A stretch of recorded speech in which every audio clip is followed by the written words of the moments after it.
All right, we are live, and I have a smaller than usual group. We had a last minute cancellation, but life happens, and such is stuff. But I'm really excited about the group that we have here tonight. So what I'm going to do is I'm going to go around as usual, and I'm going to have everybody just give a quick introduction about who they are, and then we'll get the ball rolling. Chat, feel free to drop questions into chat if you want to know anything about any of our guests, and or have any questions that you'd like us to answer.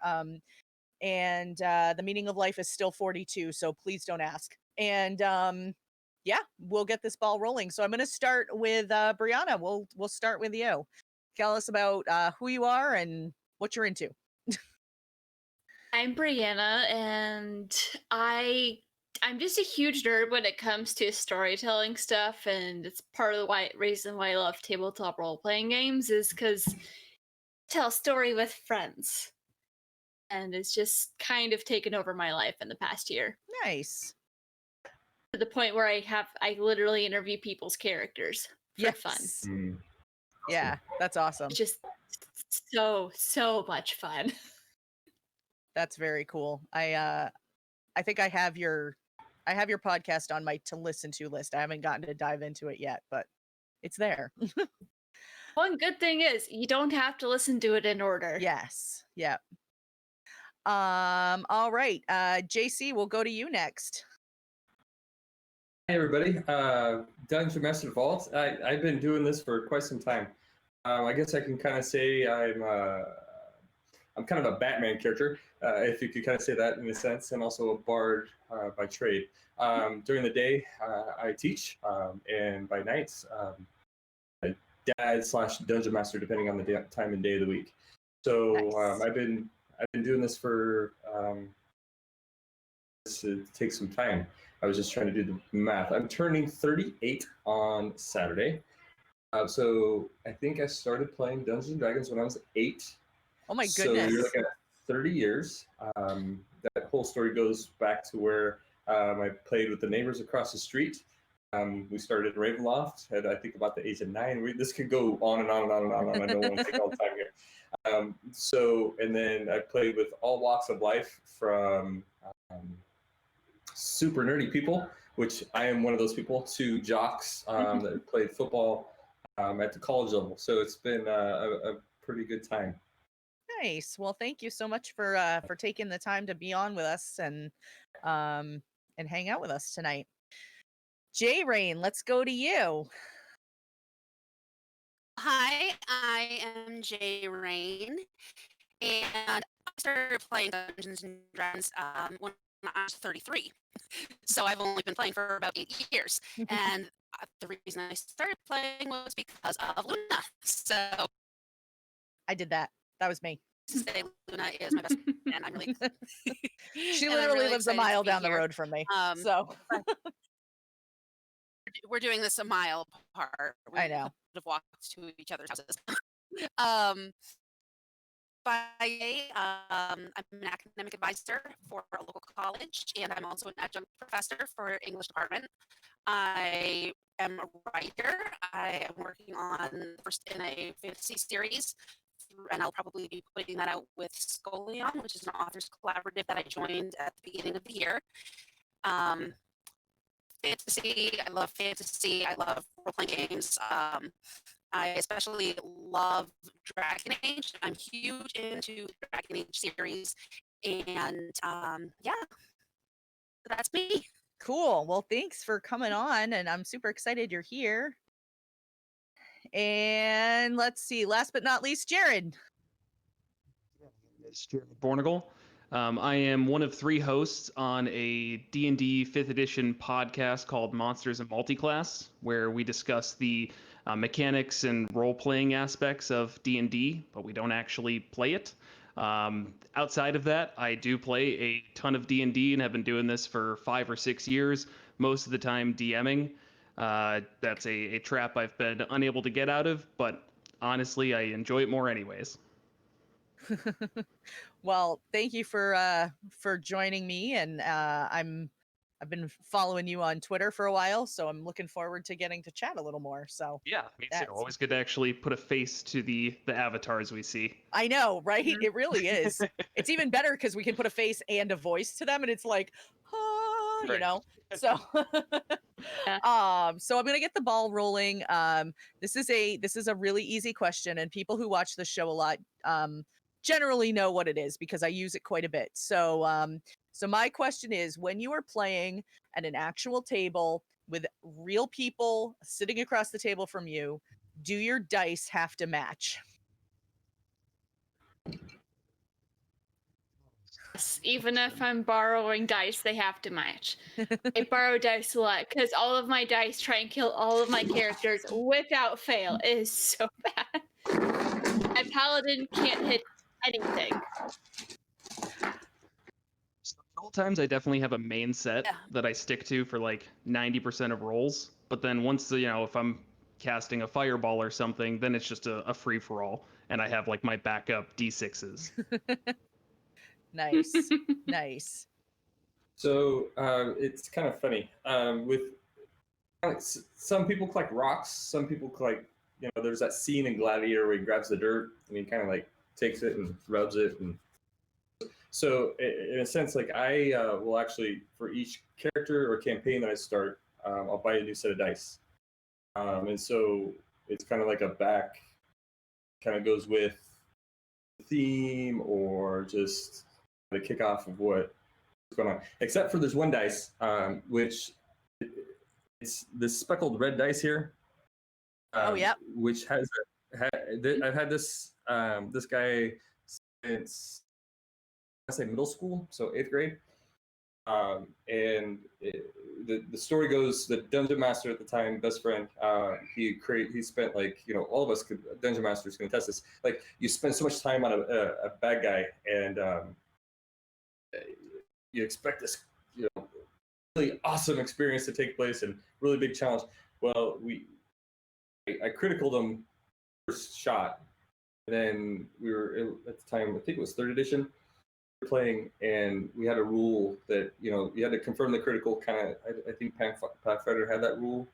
Mm-hmm. I rolled a second critical, and then he just threw it out there. Look, dude, roll it again, and if you roll a 3rd critical in a row, kill the bad guy.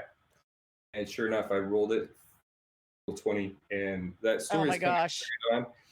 And so, like, it comes out, and I'll have like the set to kind of go with the theme of what is going on for the night, and then that dice will come out, and the players, like, I almost want to put it in a glass case out and unveil it.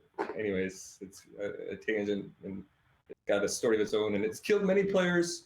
It's delimbed many players. It's killed many bad guys. I should put it on a keychain or necklace. There you go. Wear it around for luck. Then you can't use it anymore.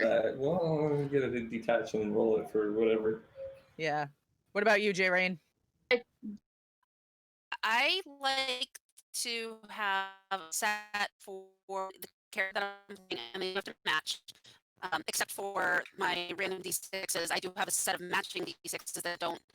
I just have one set because that would be a lot of D6s to have all over the place if I got a set for each spellcaster. But yeah, I like to have a set of dice that match and that are geared specifically toward the character that I'm playing. I was noticing. Oh, go ahead. Yeah. Yeah. I was gonna say that with the DM saying, okay, fine, they put all the work into it. Remember, Luna, when we said let's just be pirates? I talk about that all the time. Yeah, we had a campaign that we just got so irritated really isn't the right word. It was just like it was dragging on and there was nothing happening, and finally we were all on a ship and we just went, we're pirates now. And that was the end of the campaign because the DM was like, oh, all right, so that's that. Okay, cool. Started a campaign in that opposite way, where I said, like, all right, guys, we're going to have you all start in like a coastal city. And it took literally half a session for them to be like, pirates? Yeah, we're going to be pirates. Nice. All right, David Tilstra has our first question.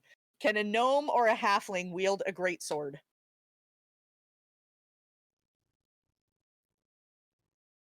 Any thoughts? Written Can that be as perspective, big as they are? I think it officially cannot, but I don't remember if greatswords have the heavy property. But I'm going to come at it purely from a rules perspective. So everybody have the fun conversation. I'll be the fun killer later. Okay, cool. Is it a gnome-made sword? Is the question.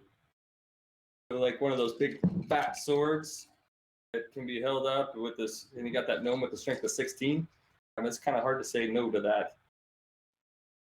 Yes. If you have a good argument for it, or possibly if there's Oreos involved, I may allow it. You also have to have enough strength to lift a sword that's the size of your body. Or bigger, yeah. Well, I got it from the perspective of if it's in a trench coat, lean on the sword, daring you to try to get it to swing, and it passes a bluff and intimidation check, I would say, sure, I can lift the sword. There you go. There you go. That's another So- way to do it. Yeah, officially they are able to, but they And get it's gonna play really disadvantage. hard. Oh, okay. Sorry. Yeah, so they officially get disadvantage. That said, if somebody was like making their entire character around like a barbarian gnome and they wanted to wield a greatsword or a great axe, it's like, how can you just impose that when that's such an awesome idea? I mean, I feel like Also, rule of if cool you- comes into play into some extent with that. For so. sure, for sure. Character comes with So if you have a a halfling's got a mohawk and is just ripped to the T. Like, yeah, that you want a great sword, you want a great axe? Yeah, let's go. That could be an awesome story. I think within one of the character creations, as a session 0 for our channel or stream was kind of starting to go. One of the back and forth between one of the players and I was like a goblin with a great sword.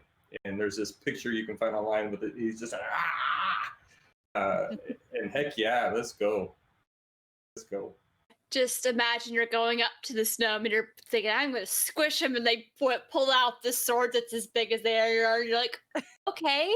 Okay. This might not be a good idea.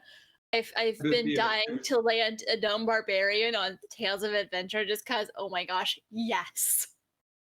It would be an intimidation check, like right there, or a persuasion check, depending on which way you want to look at it for laughing. Oh, performance, check. yeah. Intimidation performance.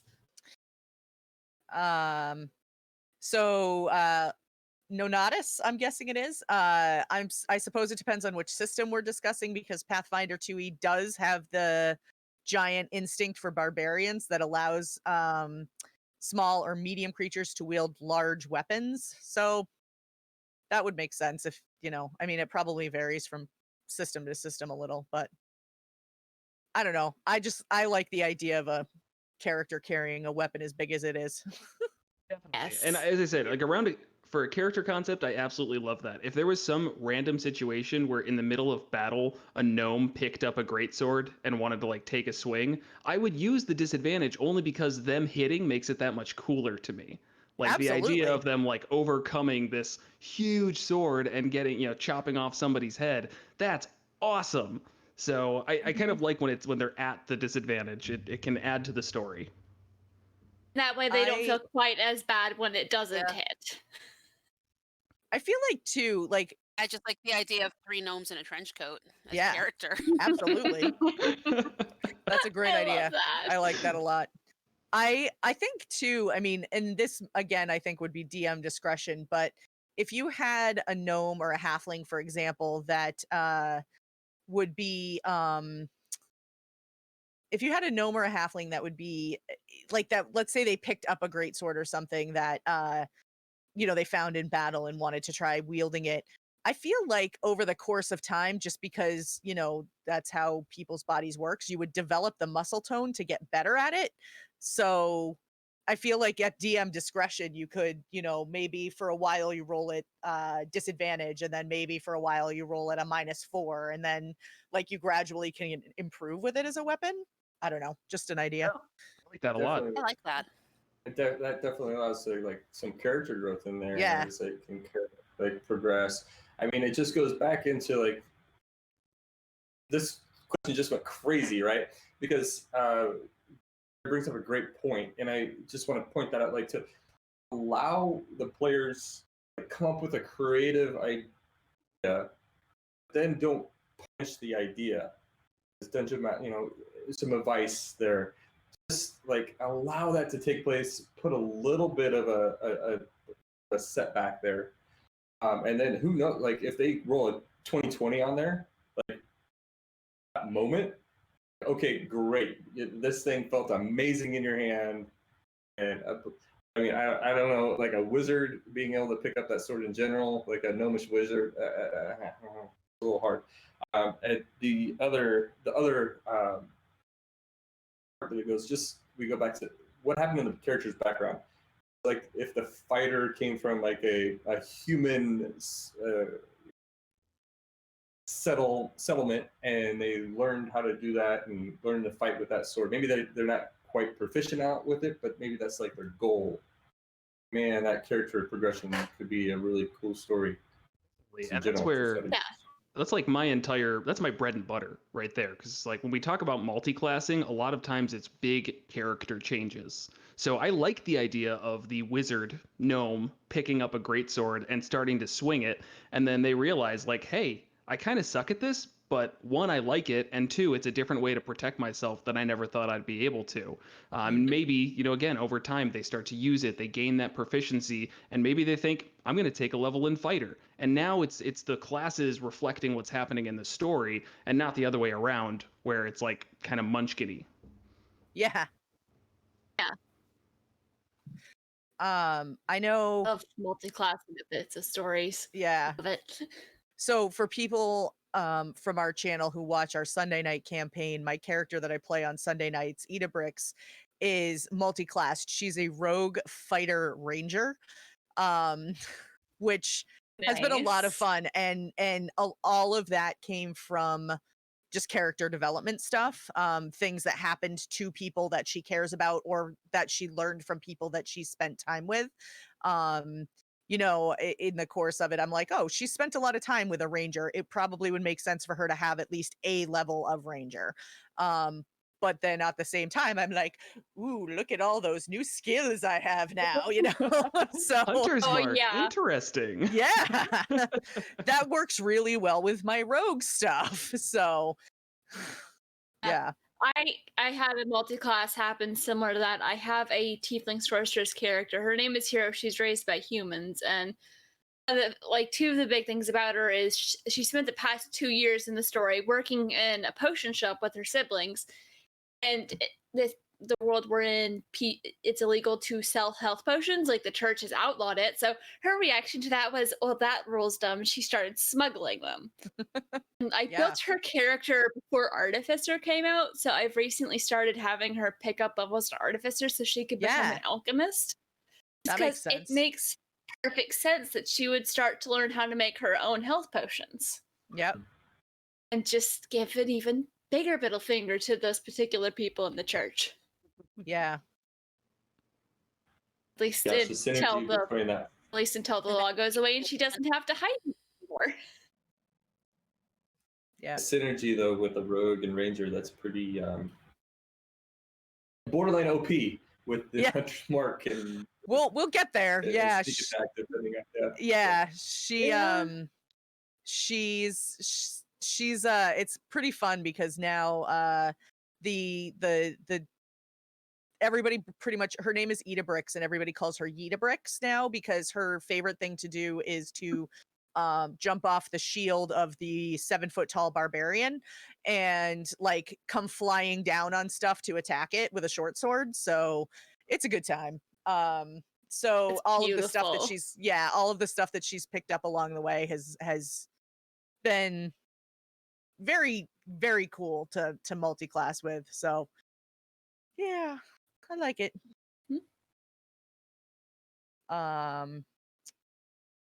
Jim the Dim has a question for us.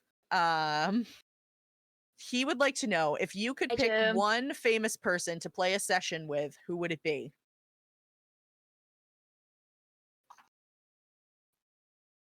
I don't know. Sorry. Oh. I mean, if we're talking dead or alive, I would have loved to have played a session of D&D with Robin Williams. Like, that would just be so much fun, I think. Being able to play with like just one of the Avengers, right? Just would be pretty epic there. What's his name? With Tony Stark. Iron Man. Iron Man. But The actual Robert actor? Downey Jr. Robert Downey Downey. Jr. would be awesome. Here's a bard. Please play this. Or here's a sorcerer. Please play this. You gotta change him up and just be like, hey, here's a barbarian, and he'd still make it work better than anyone else. So it could be like a quirky barbarian, right? Yeah. Thing. My big question though is like, do I have to teach them to play, or are they like they already know, they're like ready to go day one? Because I feel like I want to have like an intense session with like a famous person, and I don't want to be like, that's your proficiency modifier. You got to add that after you roll, because that's just going to be half the session. So Jim says they're ready to go. Like they know how to play. Let's go. Yeah. All right.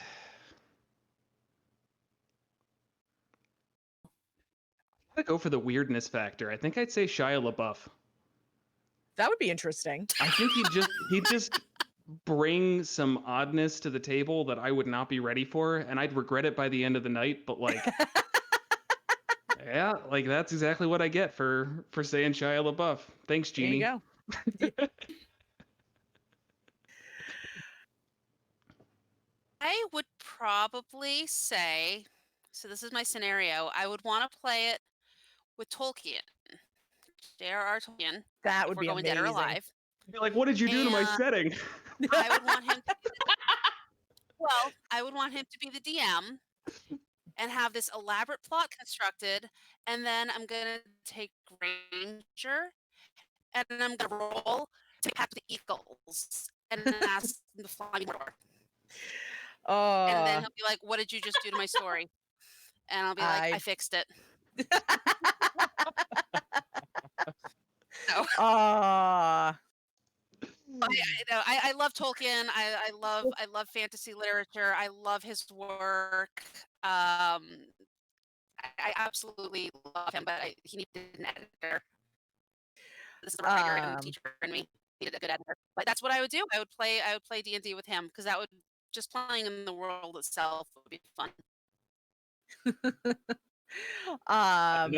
Another good one actually would be like Joaquin Phoenix would be just like on fire there, right?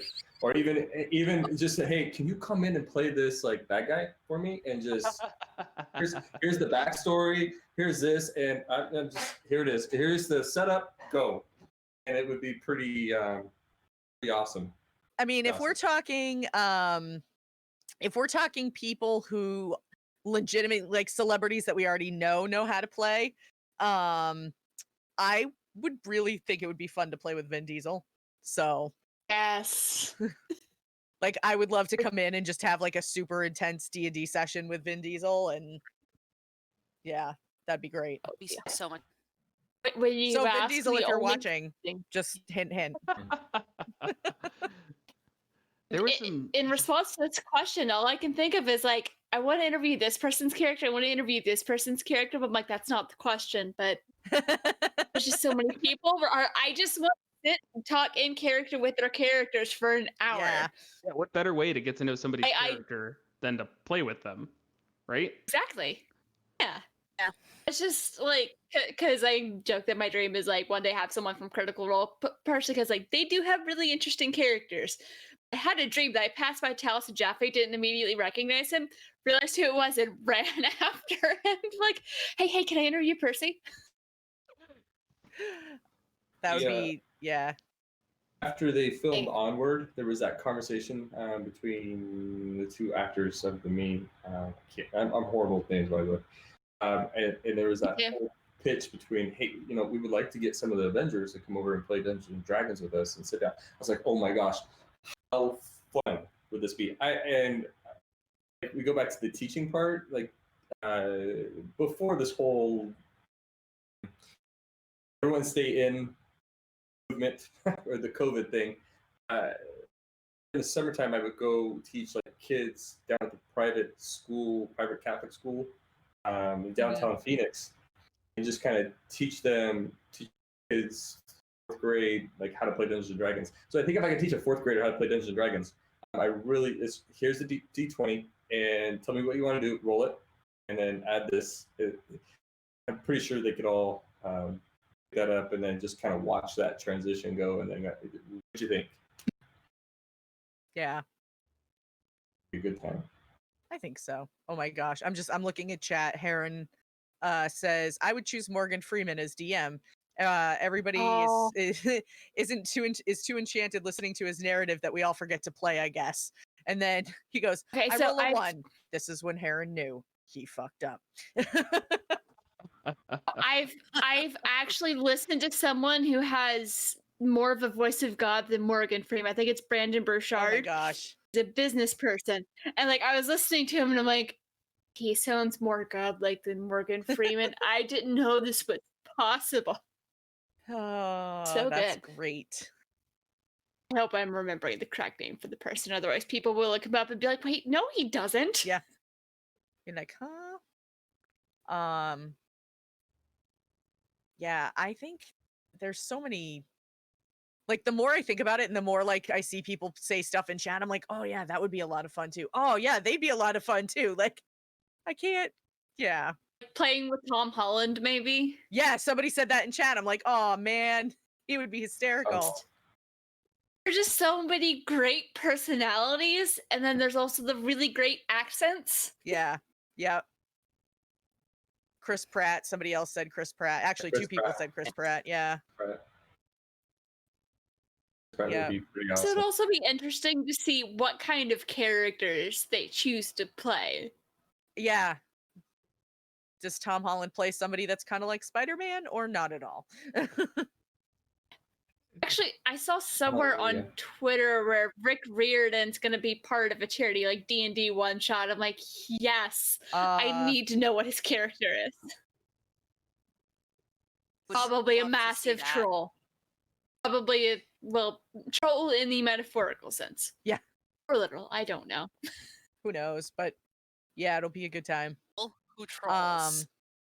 We'll go a couple levels there. That would be so much fun. Yeah.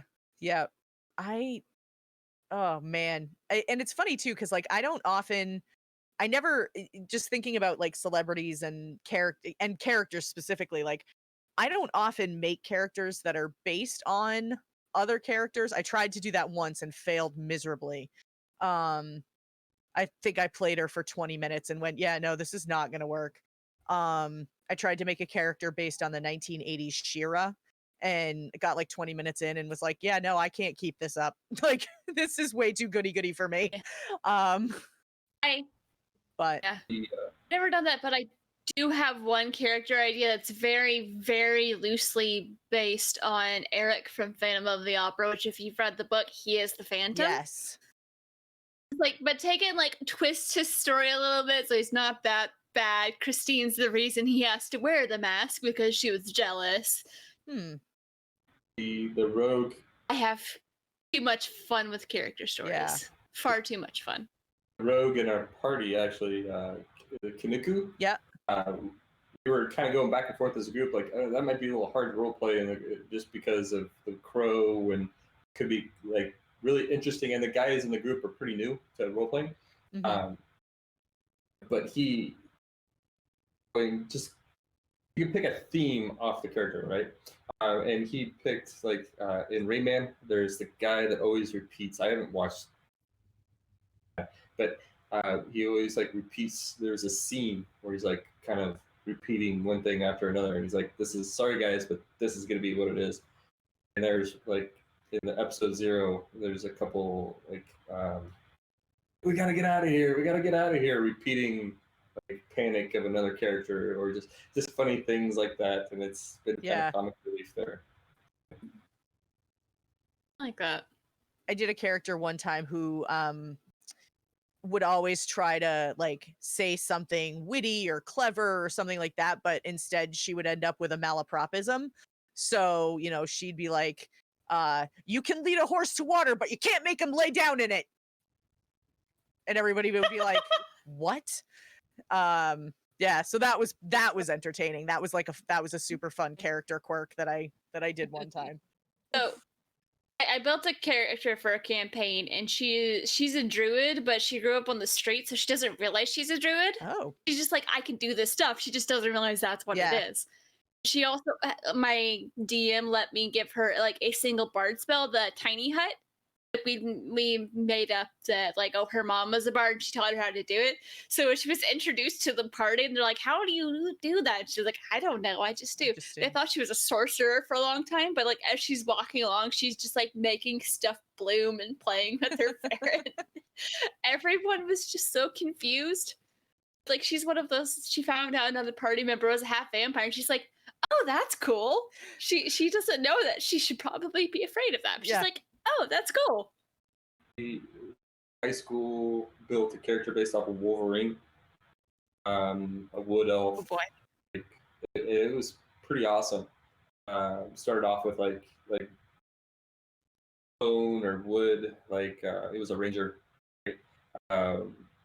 Gauntlets that he could like bring out to the front and stuff, and then later on in the story, the progression, like he had a necromancer that had this certain kind of metal, and it was kind of a really hot. It was intense because it was really one of those moments where it's like trust the dungeon master moment, because it was like a no-win situation, where it's like, I need to run, I need to get out of here, like with it. End up going with it. There was a lot of emotions going on in there because it was a character played for like, I think about 6 months to a year before we got to this point, and then these monsters that had like an enmentium, like homes and stuff, and I was defeating them, and I was going after this necromancer, and ended up getting captured, and then the whole process went and it was like based out of Shaman Wood in Forgotten Realms, and then ended up fighting. Also like became a werewolverine, so I could like all Panther, but it was a solo play. Super did lots of mean things to orcs in that area. I made them pay and made an example out of them. The character's name was Thalmor Bloodleaf, and then he was like a chosen. There was like this epic battle. It was a pretty awesome scene. It was a long time ago. But man, like definitely a trust you. That was one of my favorite characters, I would say, that I played. Yeah, based off of a movie character, really. Easy to play Wolverine in a sense, especially when you're going through orcs. Yeah. Spreading them all over the trees. Avoid basing characters like directly off of fictional characters, but I always end up like pulling from kind of my favorite aspects. So it's like whatever media I'm currently consuming and obsessed with, like, you know, that if I'm putting a villain together or something, that I'm going to take the villain that I really like in that show or whatever and just be like, taking that. Even more, I find often that I'll start making something kind of in a vacuum and then realize 3 months later, like, oh, this kind of reminds me of so-and-so character, and I'll pull it back to them and start, when I get stuck, pull inspiration from their choices and their big moments. Yeah. When I'm writing. Yeah, Oh, I was gonna sorry. say what. No, I was gonna put you on the spot for a second and ask about how you do it when you write. So. Yeah. So, what I love about D&D and tabletop role playing is that so much of it is character driven. So when I'm writing stories, I start with a character, and then I start wondering, who is this person? What do they want? What is standing in their way? Who's around them? What are their relationships? How do those help them or hurt them? And I do find that I take a lot of inspiration from various sources. I take a lot from various video games that I've been playing. Dragon Age is a huge inspiration for me. Skyrim was really big inspiration for the one I'm working on right now. Like a lot, like from the shows that I'm watching, the things that I'm finding really interesting, the way that those shows especially portray characters and character relationships. That's what really interests me about stories in general, or the characters, what they want, and what their relationships are. And I think seeing the relationships that develop between characters when you're at the table as well, and trying to separate the character from the player is always really interesting. Um, so yeah, I really enjoy seeing what the relationships are and how those cause the story to unfold. Yeah, that makes I sense. love it. And it's always fun seeing how character backstory stuff kind of comes back up into the game.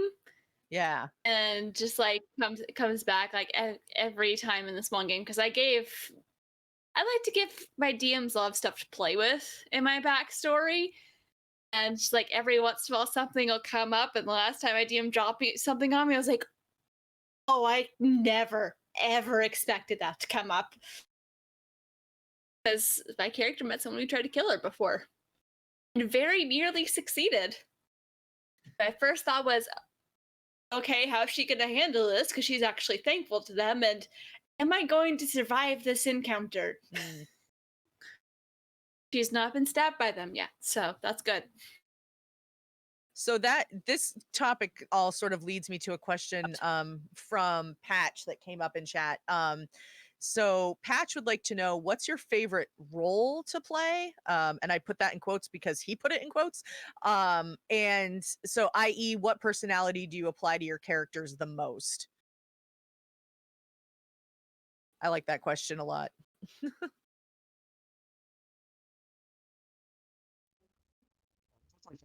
Just about Characters that just don't.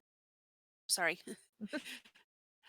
I like playing characters that don't really, or just kind of do what they want to do, because I think in my own life, I'm a working adult. I'm a mother. I have a young child. I have a job, two jobs. My day job and my adjunct work, and then my writing. I have a lot of responsibilities. I have to do a lot of thinking about things and keeping things together and in order. And I love my planner. We're besties, not as besties as you and me, Luna. But I love my planner, and I like playing characters that don't really so much don't worry or carefree, but just take risks, because I feel like I get to play that side of me where I can always take the risks because of the responsibilities. So if I can play a character that is risky and just doesn't care. My favorite character ever was, I called her the offensive sorceress. The offensive sorceress. A lot of fireball, a lot of offensive spells. But she also, can I swear on this? I've never been on here before. Oh yeah, you absolutely can. Okay, great. She gave 0 fucks, and I loved playing her. Yes. Because I was able to just sort of let that loose. Something was in her way, she blasted through it with a fireball. She wanted to side with the chaotic evil fire dragon. She did. She wanted to go seduce a few riders in a brothel. She did. Luckily, the pregnancy test was negative. That would have been awkward. It was just kind of fun to play a character that didn't have to worry about anything, or she worried about it later, if she worried at all. And that was really fun to play.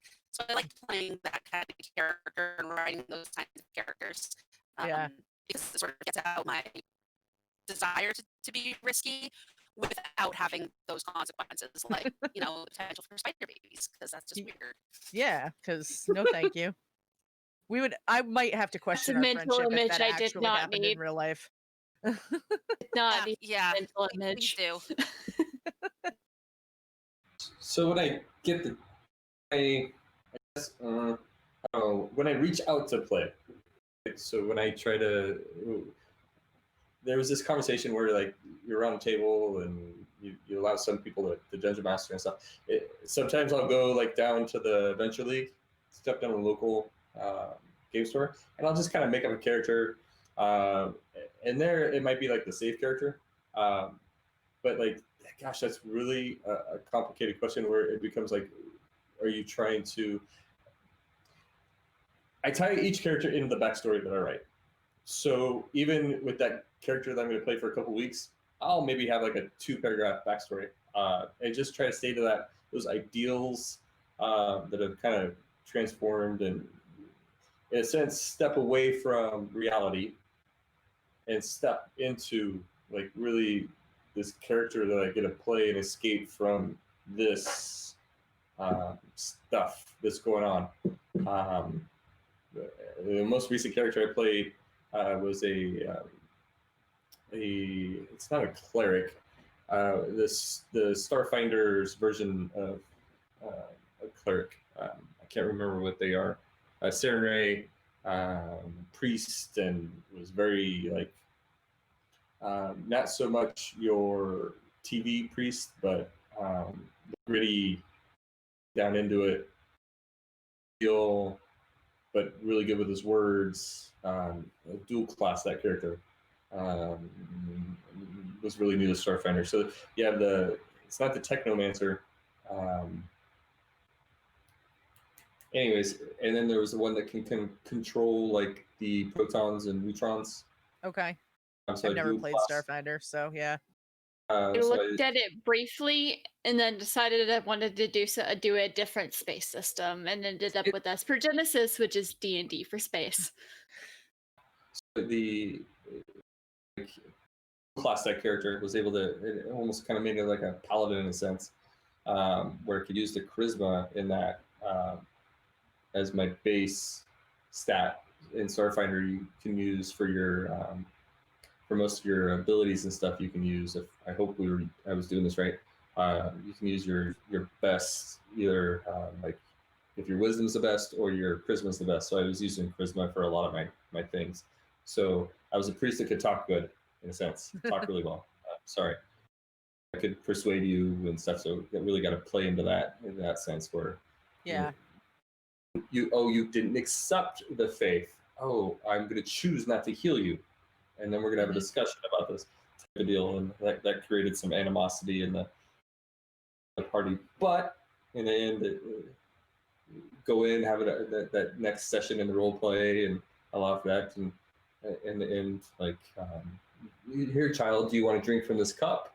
And then drinking from the cup and healing the person at the same time, or no, and then giving them a little bit of faith by giving them a cure wounds at the same time. So that was a pretty fun character to play. That's the most recent one I played before stepping away from that and going into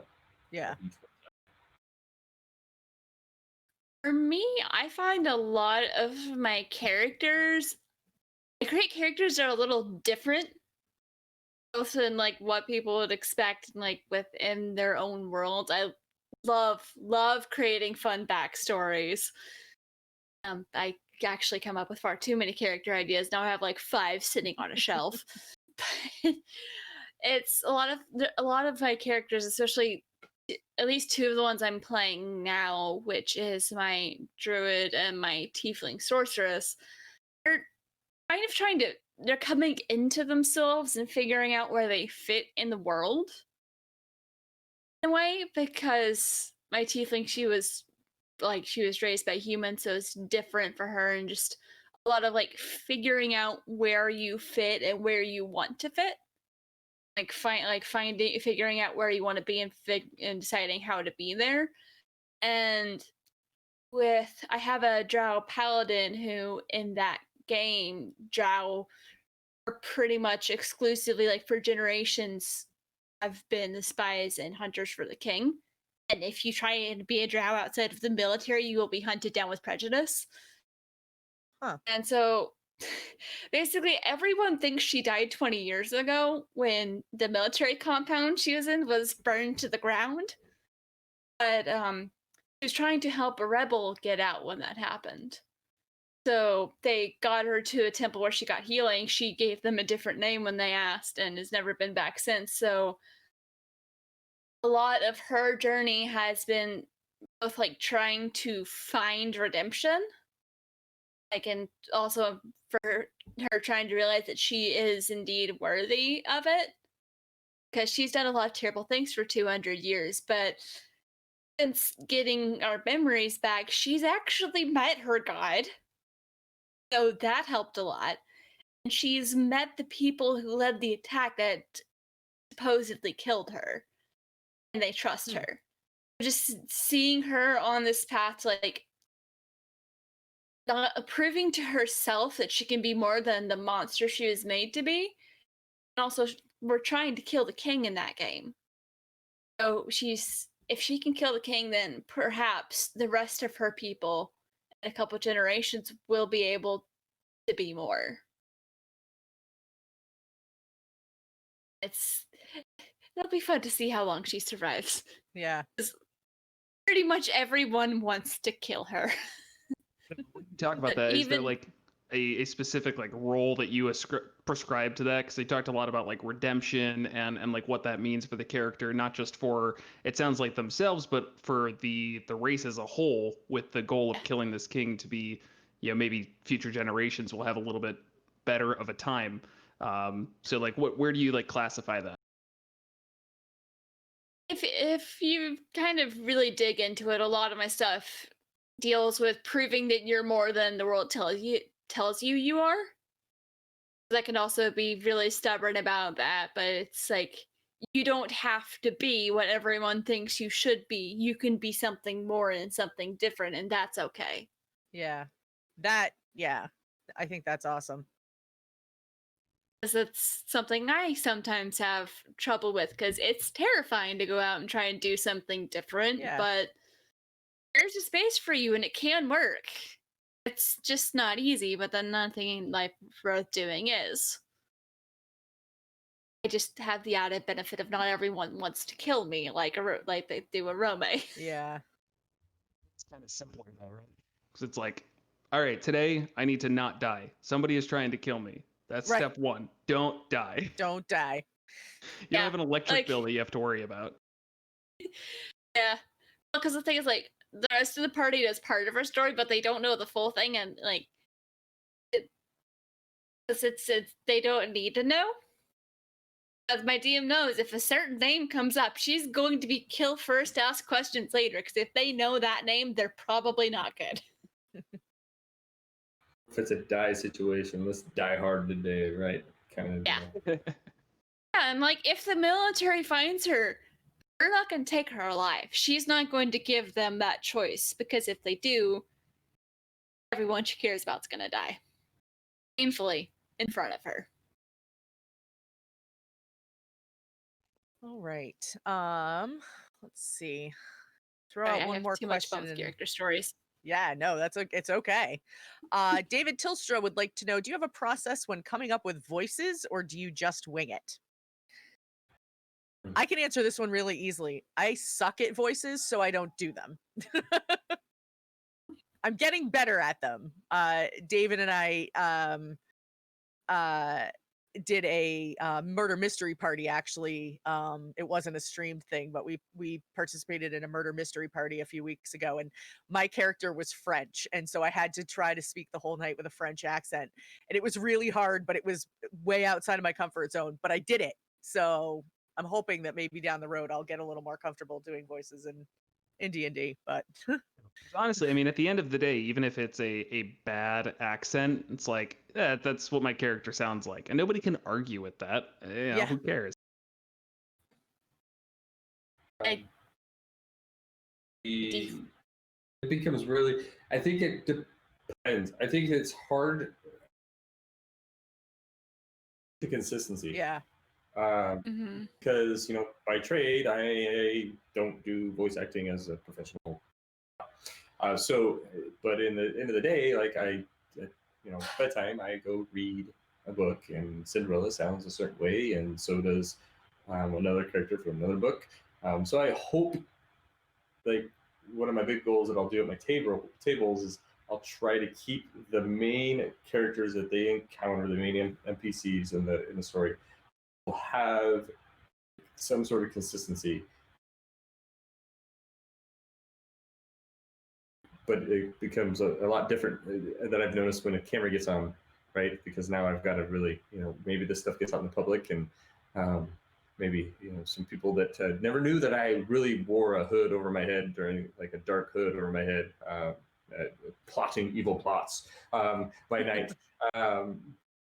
Yes, one of the fun things, I guess the answer to that is both, because there was this, before we went to a stream, we had a 3-day camp out up north in Flagstaff at a cabin, and we waited like one night. We just kind of all got together, and the first night was just kind of like chill out, and then by each day was, or each session was like, the first was like the going into the Dwarven mines. The second one was solving this puzzle trap system that was inside the Dwarven mines. Before they get into there, though, they this really intense scene kind of just organically happened, and this happens a lot in Dungeons and Dragons, or just role-playing games in general, where this big four-armed gorilla comes out of the Dwarven mine that goblins had been keeping as like a pet, and it ransacked through the goblin or Dwarven like encampment, and they kill it. Well, there's like 4 goblins that come in, and 2 of them were like beast masters in a sense. They had some grenades and stuff on them, and they were able to kill a couple of them, but they left one, and the one goblin wasn't really like a I'm gonna die for my clan, I'm gonna die for me and my clan type of scenario. And he got one of the characters in like a chokehold and had a grenade, so it turned into this very serious suicide bomber scenario that became really real, because the characters had taken some big hits in that. And there was this timing and stuff that took place, and some really good rolls that took place, and some really good role playing.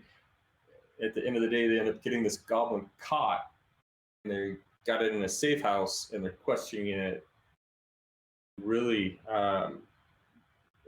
the Thomas Amos, who plays Bard in our current party, there was this like 30-minute dialogue between Gax and Lander, the rogue at that time, and there was really back and forth scenario and this growth in love for the character. And I really think that the character voice that kind of came on the fly really kind of created that scene and intensity and stuff. Sorry for ranting, but it was a pretty awesome scenario and can add to the flavor and stuff. So even you might not be a professional voice actor, it can sound and set up a really good stage for tables at home. Definitely. And I say, as you mentioned, like the intense moments, I think, are when things can kind of become more solidified. I feel like when I first start a character, especially if it's one that I'm going to be playing long term, I'll try and do a voice, and in my commute back and forth for days, I'll practice the voice, and I think that I super have it down. But the second I'm at a table with 5 other people staring at me, it just sounds totally different, and I'm like, oh my god, like what do I do? And for me, it's just a matter of like just giving it the time, and it's accepting that it's going to sound a little silly at first, but by like the 3rd or 4th session, you fall into something that you feel a lot more comfortable with and can actually stick to consistently, and that's when it really starts to shine. And I think when you have those types of extremely intense moments, which usually aren't going to happen session 1, is when things can really start to solidify. I mean, a 30-minute dialogue back and forth between myself and a suicide bomber goblin would help me really get that voice down, let me tell you. For me as a player, most of my character voices are like just slightly affected versions of my own voice.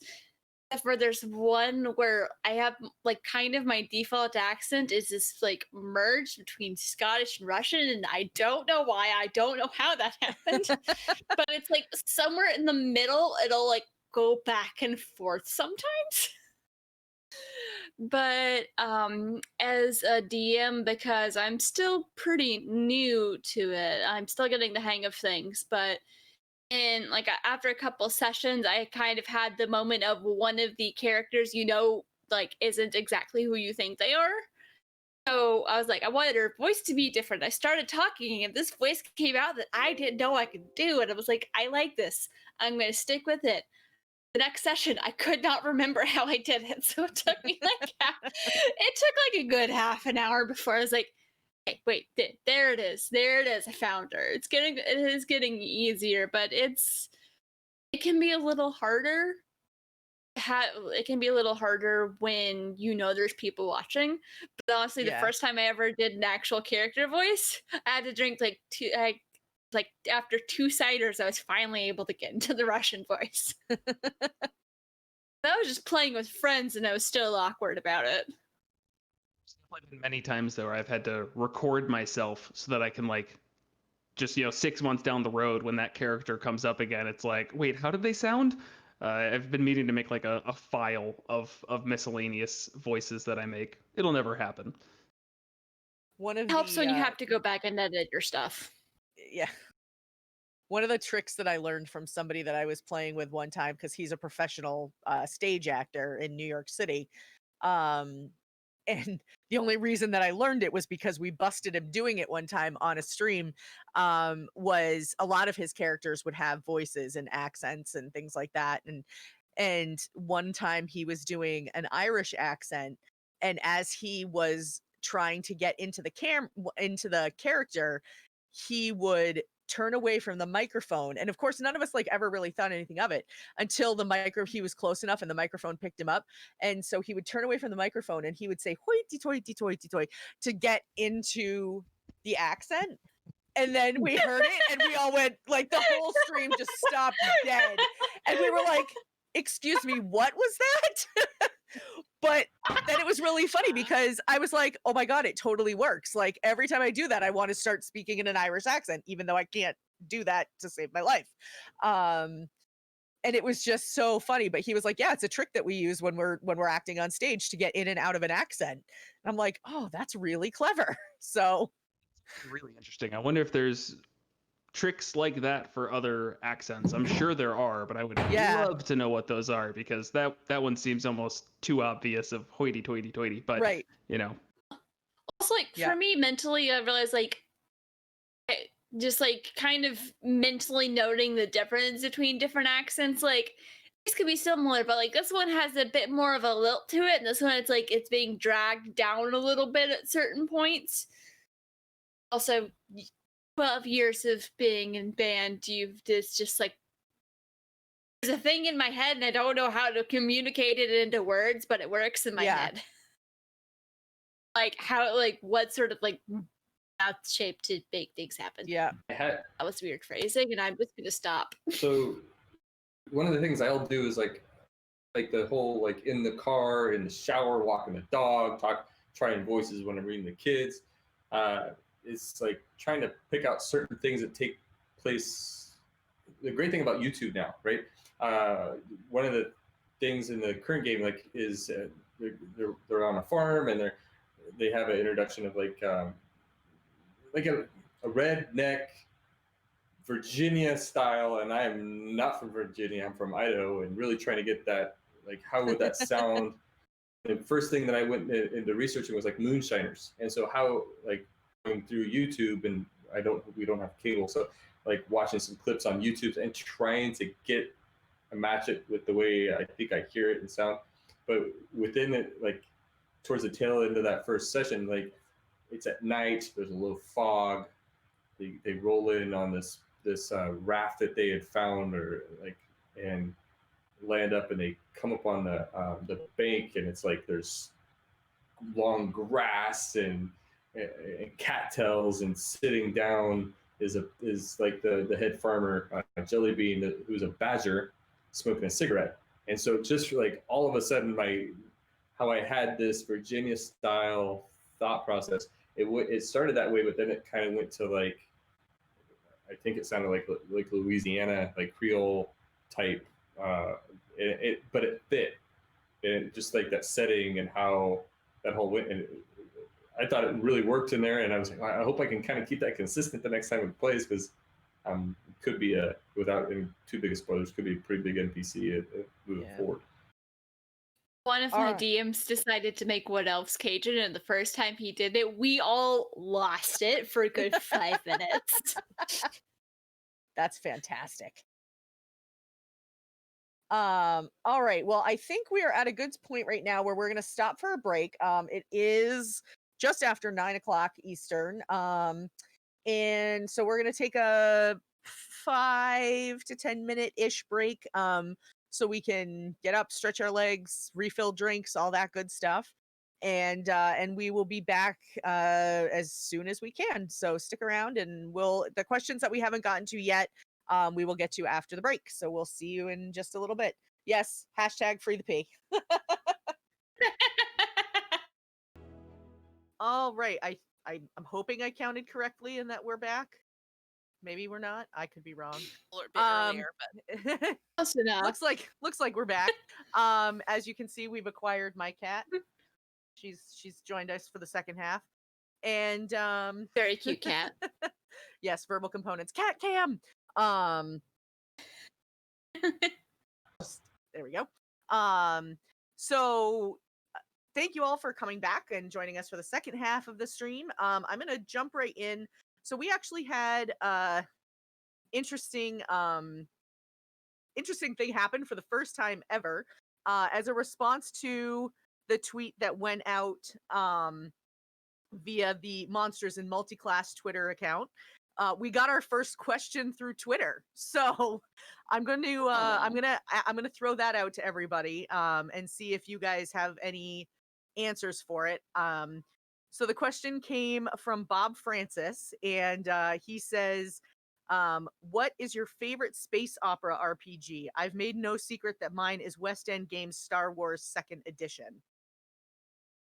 Personally, I've never played a space game, period, so I don't have one. I'm not sure what like specifies a space opera versus like a sci-fi cyberpunk setting. I absolutely love cyberpunk settings though, and for that my go-to has been Eclipse Phase, which is just like a D100 system. I haven't been able to play it nearly as much as I would like to, but it's a really good time. But what makes something space opera versus any other sci-fi setting? If you ask me, the space, I would make the argument that pretty much any sort of sci-fi set in space game could become a space opera depending on the story you're telling with it. Because right now the game I'm running is using Esper Genesis, which is based off of D&D 5e. I use that because I'm more familiar with the mechanics, because it's the same mechanics, they just renamed a lot of it. Yeah. So I use that because I was more familiar, and I am enjoying it, but there's some others that I've been looking at. I've heard good things about Shadowrun, I just haven't had a chance to play around with it yet. Yeah, same. I've heard a lot of good things about it, but I've never played it. I might actually have like a stripped down copy played somewhere. any space? I collect. I have a lot.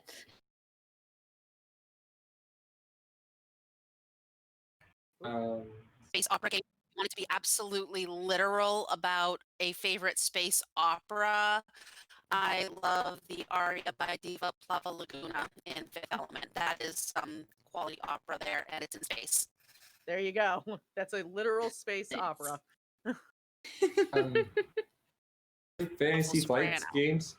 The Star Wars game there, that I dungeon master that for 1 year. Did you? In a 3-part campaign, and let me tell you what, that really made my dungeon mastering grow, in a sense of like, because in that system with the dice pool it kind of creates the success, the players describe what happens, right? Yeah. So like randomly they can like manipulate certain things within the setting, and the whole like you can basically say we're in a cantina.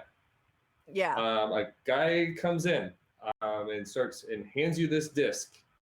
What do you do? And like, here, make a roll.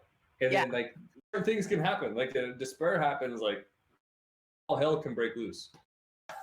In a sense of like stormtroopers are breaking in, or an assassin shows up and stuff. So that was a pretty neat system where it really lent hands and really created some dramatic moments within that system.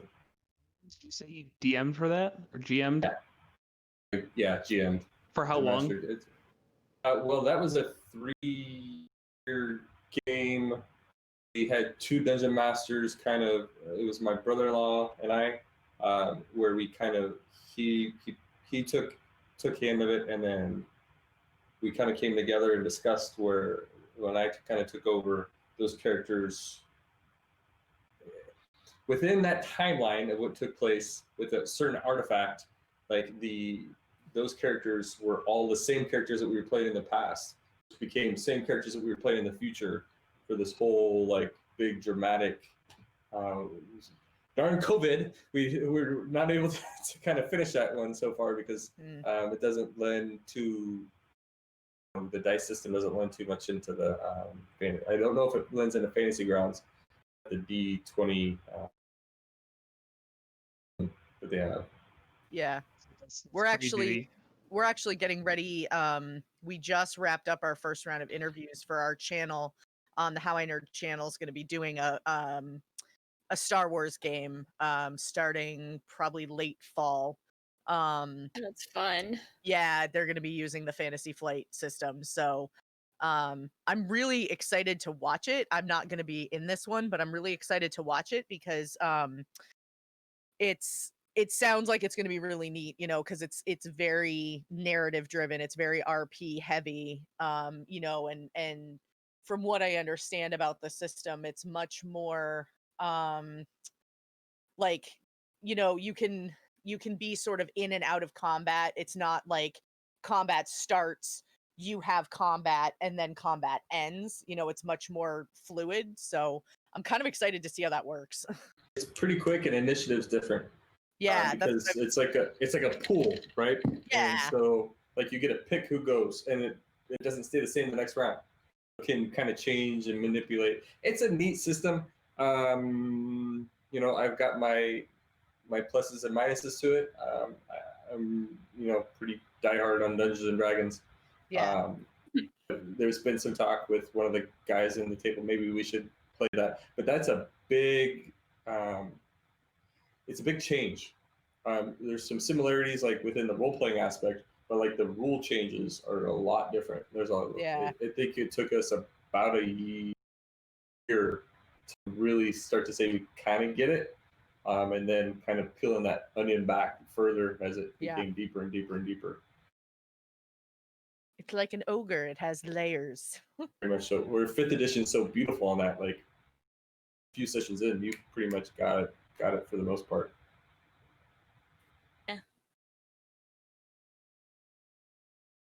Pretty stuck to D&D as well, but I keep getting distracted by, ooh, this looks fun. Ooh, this looks fun. Ooh, this looks fun. And control the gamer ADD. Like the gamer ADD. One of the big issues that I have is, you know, I'll always say like, oh, the best way to get a group for D&D is to just start playing it, you know? But I look at other games and it's like, I would really love to play that, but I don't want to start by DMing it. Right, Like, exactly. It helps a lot if you can just sit there as a player and like learn it through play.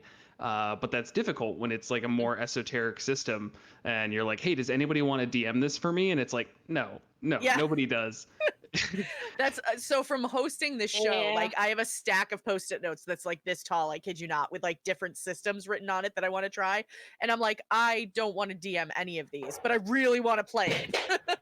So I have a little Google Drive folder that actually I think all of my players have access to it because I might have some of them start running games, but it's like I have a little folder of like all these different games that I found and that I've bought or that I like got on sale. And it's like this huge stack, and I still want to get more. The big minus to that system is the dice.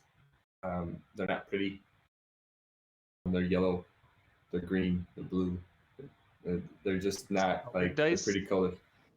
They're Fantasy Flight's based system. That's the one thing. If they're listening, Fantasy Flight, make your dice prettier. Right? Gamers love pretty dice. They We will do do. anything for the pretty math candy, rocks. right? It's candy. I walk into the store, a gamer store. First place you go. The dice. Dice. That's I go to PAX East every year, and it's the first thing I look for. Dice. If I could buy Work at Barnes and Noble, and we used to have like the dice and the D&D stuff right next to each other. So anytime I saw someone looking at one, I'd be like, "We have the pretty dice over there."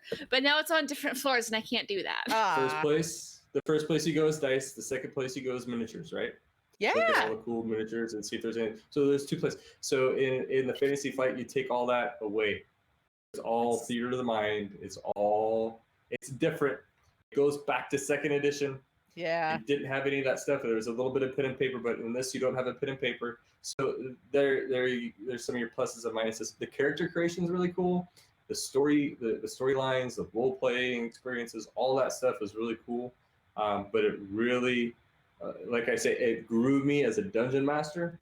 The when, yes, but statements came in a lot in that, which kind of transformed into Dungeons and Dragons, where you go back to the question of like, would you allow no one to use a greatsword? Yes, but you're going to have this happen, right? Which is a very powerful tool. And I think my lighting's going to get really dark as the sun in Arizona is going to go down. So I might have to pop in and out of the screen for a minute to get some lighting set up. The other really cool one. I was saying just the idea of like the characters driving so much of the story. Doing a long-term campaign like that sounds somewhat exhausting, if I'm being honest. A short-term one-shot sounds great, but 3 years, that blows my mind. Yeah. Character dedication. But the other really cool one, to kind of get back on the question, Star Wars did Saga. There for a little bit. There was like this divide of like 3rd edition, 3.5. You don't want to talk about, but 4th edition. If you're a 4th edition fan out there, I'm sorry. I love you. God, bless you in the ways that you are. But like in the terms of Southern Lady, bless your heart. Saga edition is really pretty awesome, and it lends hands into some of the themes that happen in 4th edition, but not to like you're going to use this power, but you're going to use this ability, kind of like how Pathfinder is in that sense, where you had it was really cool. But the problem with that system is the base player's handbook is $125, and I think the cheapest book was The Force Awakens at $25. I was at a game store and I walked by this guy playing with, it was the last book they made. It was like The Outer Reaches or something like that. I can't off the top of my head. It's been a while, but I walked up to the guy and go, you might want to put that one in a glass case because it was worth about $900. So gamers, we game hard. Good stuff. Put it in a glass box somewhere. I thought that one game a friend of mine's been looking for is expensive. It's a D&D book that deals and has a map of the city of Brass. I can't remember the name of it for the life of me. It's like, yeah, so much it is. Like, whew, yeah, nope, you're on your own for that. It'd be very cool, but fix my lighting. All right, I'm going to. Oops. Trying to jump over and grab another question that somebody sent, and I dance a little bit, clicking on the wrong thing. Entertain everyone. Yeah. Here we are now. Entertain us. Okay, so Relic would like to know, if you could be any one class in real life, what would it be? Warlock.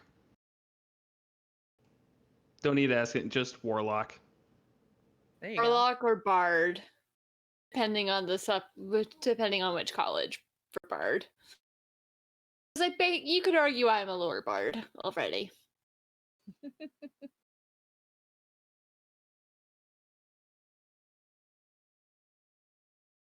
Warlock. I don't know. I keep going back and forth. Like, I don't know. I have to think about this more. Yeah, you would. Musical. Yeah, you would. Is that a harp in the background, by the way? It's one of several harps we have in our house. My husband plays, and he also does some harp repair work as well. So this is one. This is That's cool. hanging out in the sewing room slash office. Her slowing her We're s- music her, If s- he's her on- slowing sing, her I'm slowing classically room. trained It's her sewing room slash office slash sewing room. geek haven. You can't see it, but it's like Dragon Age, like Avengers, everything behind her. So Yeah, that's why we're friends now. I don't know how it happened. There aren't that many nerds in my family. Like I went like last Thanksgiving, I got to see all my cousins. I'm like, how am I the only one here who's a nerd? How did this happen? I Flat don't know. Would it Flat mess out. up the camera cropping too much if I shifted my laptop to show my Dorian wall? no, you could show it. You could show it. You'll just have to try to center yourself back again. I think I would have to be a dual Okay, class character. I think I'd not so much the singing part, but that's a pretty cool background. Oh, love it. Pretty hard. That's all awesome. her. That's her Um, geek wall over there. It's awesome. Yeah. My, I would say bard, just for like this. I like telling stories. I have big time in history, and I like to think I'm pretty good at a little bit of everything except for golf. That's fair. I also spent last weekend. I went up to the Colorado River and spent 3 days fishing on the Colorado River. So with that, I would probably say a little bit of ranger in there as well, where my heart really has to play within like the mountains, and nothing like hearing the elk bugle up in the mountains and catching a fish on a fly rod, and kind of nerding out in that sense too. Fishermen are nerds. Yes, they are. Yeah. Yeah, I'd probably be mixture of bard and warlock, specifically probably Pact of the Archfey Warlock, just because that's the only one I know about. I'd probably, when I really think about it, I'd probably be a bard ranger multi-class. Yeah. Because I'm like I'm the friend that like is always busting out in random songs. So I just geek out about stories all day, every day. One of my coworkers actually told me you could probably lock me in a soundproof room and I would still find a way to geek out with someone about character stuff. right? So Somebody, I'm gonna get them to play. I mean, yeah. that's just like we got nothing else to do. Yeah. So other than TTRPGs, what are some other things that you guys are into, like video games or cons or any TTRPGs that we haven't talked about or anything like that? What are some of the other geeky things that you like to do? Books. This is my to-read shelf. Oh my goodness. And it keeps growing because I work in a bookstore. Yeah. That's why I don't work in a bookstore. Yeah. I didn't think that through, and it's a paycheck. Paychecks are good. The to-read shelf is, I mean, at some point you're going to have to get just either another shelf, which would then take away from buying more books. So I don't know where you like find the happy medium there. You start like double rowing your shelves, then stacking. You think I'm joking? You can't tell, but I've done that with 2 of them. It's been on a fantasy kick recently. It's about all I can focus on right now, actually.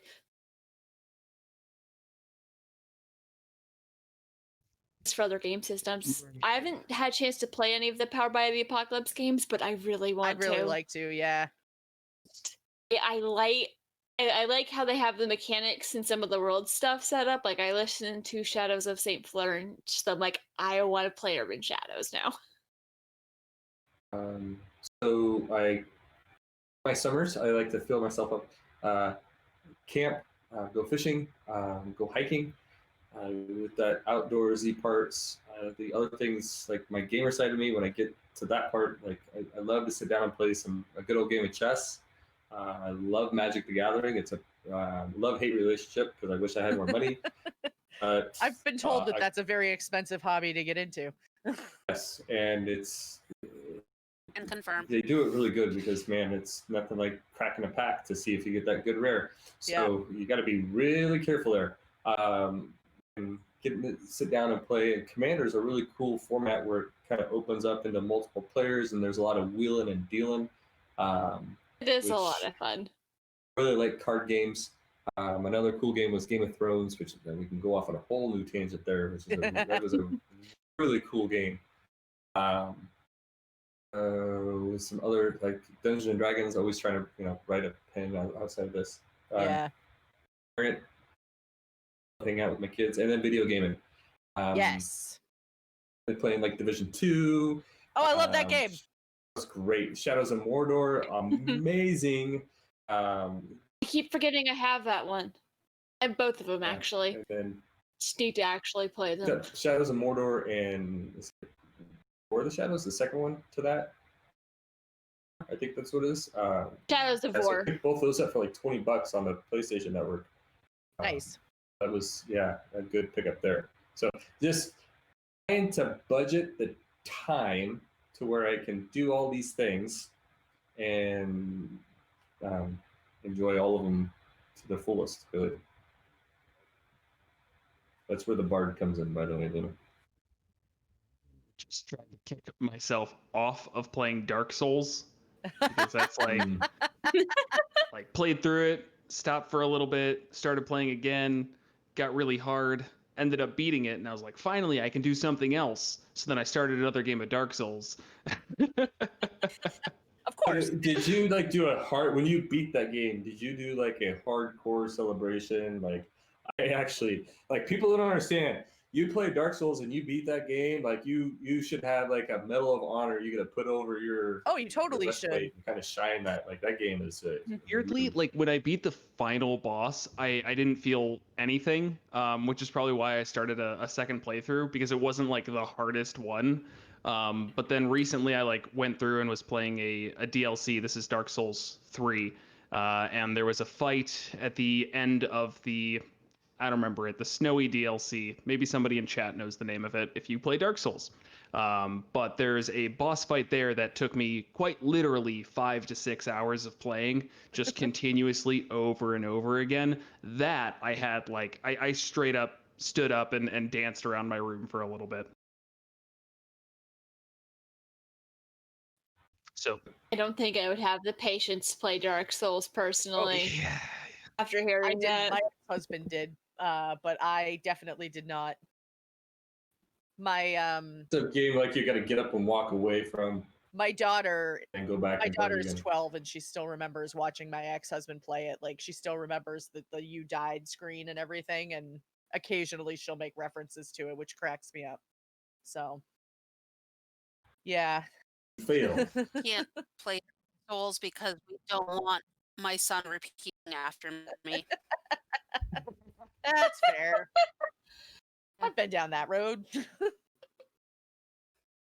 Another thing I do is I'm also a writer. I don't write as much as I should, but I'm also a writer. Mostly fantasy stuff. That's cool. We're new friends. I was like, so you two should be yes, friends. No, we're definitely friends. I mean, she had now. me at Dragon Age fan because I still remember. Because my first time I played through Dragon Age 2, I was really done with how I leveled up the skill, so I could not get past the fight at the docks with the Blood Mage. They throw all the demons at you. So I just went back, replayed. It was a lot smarter. And then when I finally beat that, I was like, yes, I did it! That was like me with the Broodmother in Dragon Age Origins. I rage quit that game for a month. I was so mad at that fight. I also had to redo Inquisition so I could actually beat the freaking the dragon at the end. I'm like, I hate this fight so much. Every time you die and it restarts, it's like, we should go help Morrigan. I'm like, stop saying that if I can't do it. Yeah. I will stab you, Iron Bolt. I don't care. Stop it. I went cosplayed as I went one year to PAX East in a cosplay of a Fade Rift from Dragon Age Origins. Love it. Yeah. Yeah. So funny. That was the funniest, best Yeah. cosplay ever. They did a cosplay. They didn't call it a contest because it wasn't really a contest. They did like a cosplay showcase pretty much. So everybody that was in a cosplay that wanted to could go up and talk about their cosplay and whatever. And that was when like Mike Laidlaw was still working for BioWare and Patrick Weeks had just come on. And so I literally had dressed up as a Fade Rift. And I will post a picture of it in the HowINerd Discord later on or tomorrow or something. And I made little rage demon plushies. So when I got up on stage, I threw them at all of the devs that were up on the stage. And Patrick Weeks had 2 of them at one point and was like making them kiss on the stage. It was hysterical. It was a really good time. That's the best. We're like, wait for the fanfic. Mhm. Yep. It was even funnier because there was a random tweet about it somewhere on Twitter and somehow it got back to me. I was like, "Oh yeah, that was me." Yeah. I actually, Karen Weeks started following me one time after I was like talking to someone about Tales of Adventures just before I started. She followed me like, Yeah, right. She still is. It's just like people notice me and they like what I'm doing. What is this? I'm still getting used to that. It's really weird. Yeah. Do any of you, J.R.Rain, I know you go to PAX East every year because I've gone 9 years and 8 of the years I've stayed over with you. So do any of you guys gone to cons or done any cosplay or anything like that? Sadly, no. I don't. As you see, my time's all divided. The other thing I do is I actually teach and I coach. Actually, coach football. So during the fall is a big time for. You have no time. It's a big time for all the cons. So I miss out on all that. That's. I've been to Comic-Con here in Phoenix. Before there was the one kind of incident took place with the weapons scenario, where the guy was kind of went in all decked out and actual weapons and had a really bad idea to go in there, and that kind of spoiled the fun for everyone else with their things. So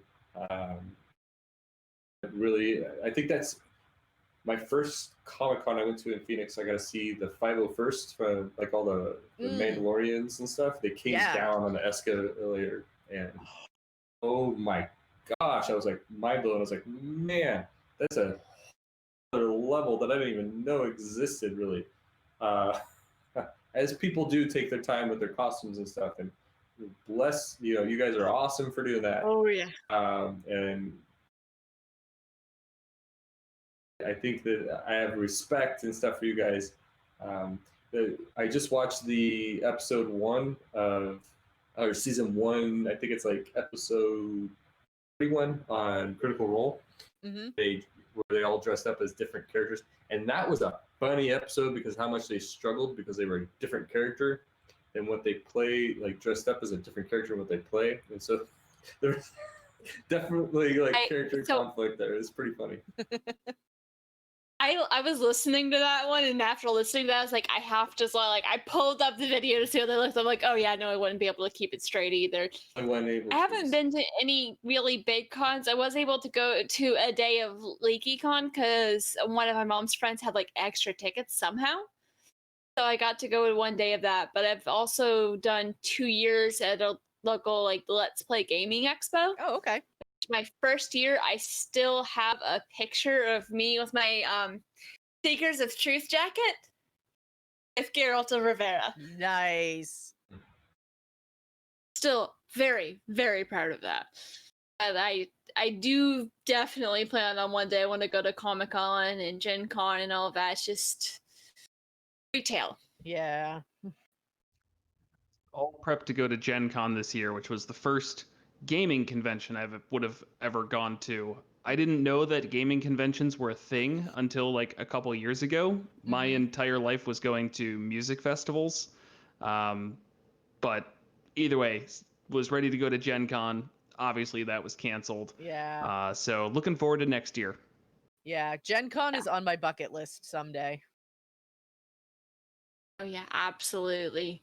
Just because of like, I want to meet all my friends in person. I want to see what it's about because honestly, I bought tickets before even understanding what you really do there.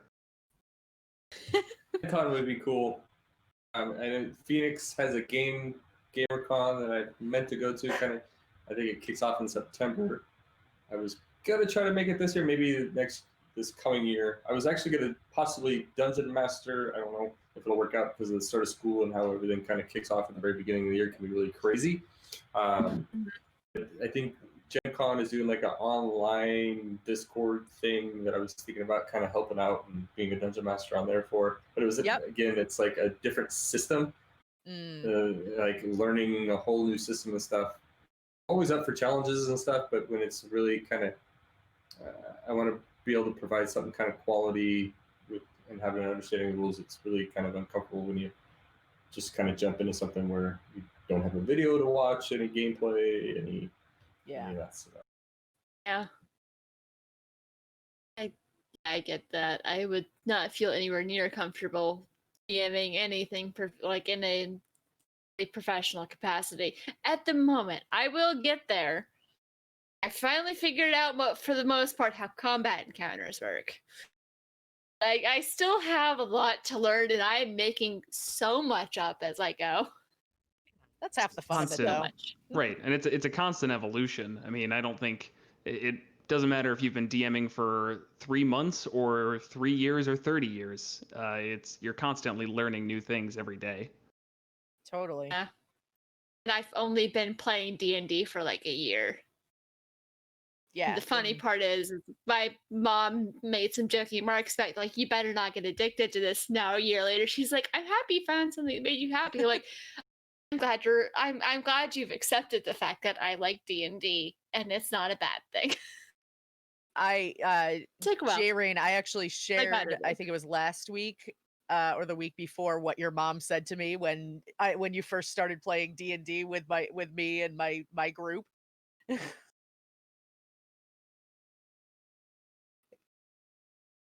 Yeah, when my mom started meeting people and she met Luna, she was like, she's found her people. Yeah. Thank you so much for introducing my daughter to her people. Yeah, because it was actually, it's funny because after playing, I played Dragon Age, and I became so obsessed with it. To quote, obsessed was not strong enough a word. Became obsessed, but that's not strong word. Which I did cosplay Hespeth 1 year for PAX. You know, first day they come and catch everyone, and yeah, it was really creepy. I loved it. So I didn't know where to go. So to find people who like Dragon Age as much as I suddenly did. So I went to the internet because that's what one does these days. And I happened to meet Luna in a group and we started chatting. And I was like, oh, the weather's like this where I live too. Wait a minute, where do you live? She's like, I live here. Where do you live? I'm like, I live here. We lived an hour apart. So she was like, so what do you think about joining in a D&D campaign? I'm like, well, I really want to start making some different and new friends, and started playing D&D with Luna. And 3 months later, at her Christmas party, I met my husband. So and now I live on the street from her. So, yes, that's great. How gaming brings everybody together. As I frequently like to remind her, as they say in Dragon Age Origins, there's one good thing about a blight is how it brings people together. So that is so true. Yeah. All Yeah. right. Well, we had one last question come in from chat that I want to give everybody the chance to answer so that we don't leave Breaker of Legends hanging. He would like to know what was your favorite moment when you accidentally totally broke an encounter or plot hook in a funny manner? As a PC, preferably, unless you're a forever GM.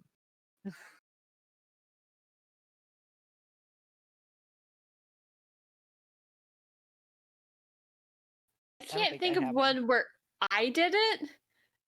So the first campaign I joined, like it was near the end. It was kind of like near the end of the campaign, but I knew everyone there because I met them all at my friend's wedding because most of us were bridesmaids together. So they were about to have a fight with the big bad, but through a very dumb decision by our paladin that left her very broken, we found out a possible way to get around having to fight the paladin of God of Vengeance. And it was thanks to our very, very unreligious Dragonborn. Said a prayer, got a nat 20 on that religion check, and now the Paladin of Vengeance works for us. Or she did until everyone decided to murder her 2 days into a 9-day voyage. And my character's like, you know what? Nope. He pieced out and was never seen again. But it was just complete, like, series of probably really dumb decisions that worked out really well. Definitely. Always gotta love those clutch nat 20 stories. Right. I think the only time that I've ruined an encounter is just the only time I can think of is we were in a wizard's tower and we basically got to the end of it and there was somebody trapped behind a barrier of sorts and we'd gone through trap after trap after trap and everyone was like, yeah, okay, this person being trapped here is also a trap and we should just leave them here. My character was 100% the goody two shoes and I charged headlong into what I knew would ruin me.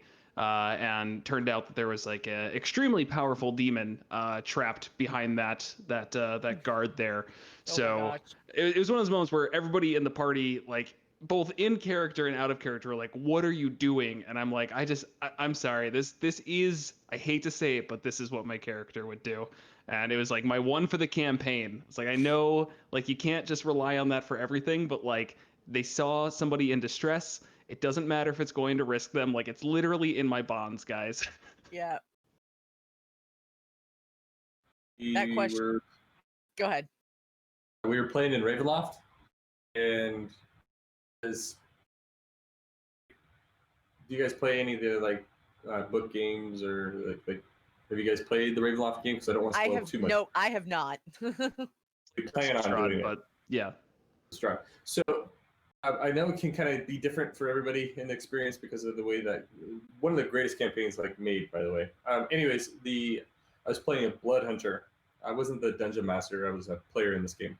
I was a blood hunter, and there's this scene in there where the priest, the blood hunter, specifically toward undead. It was the hunter type, and kind of the ranger kind of hybrid. We go into this.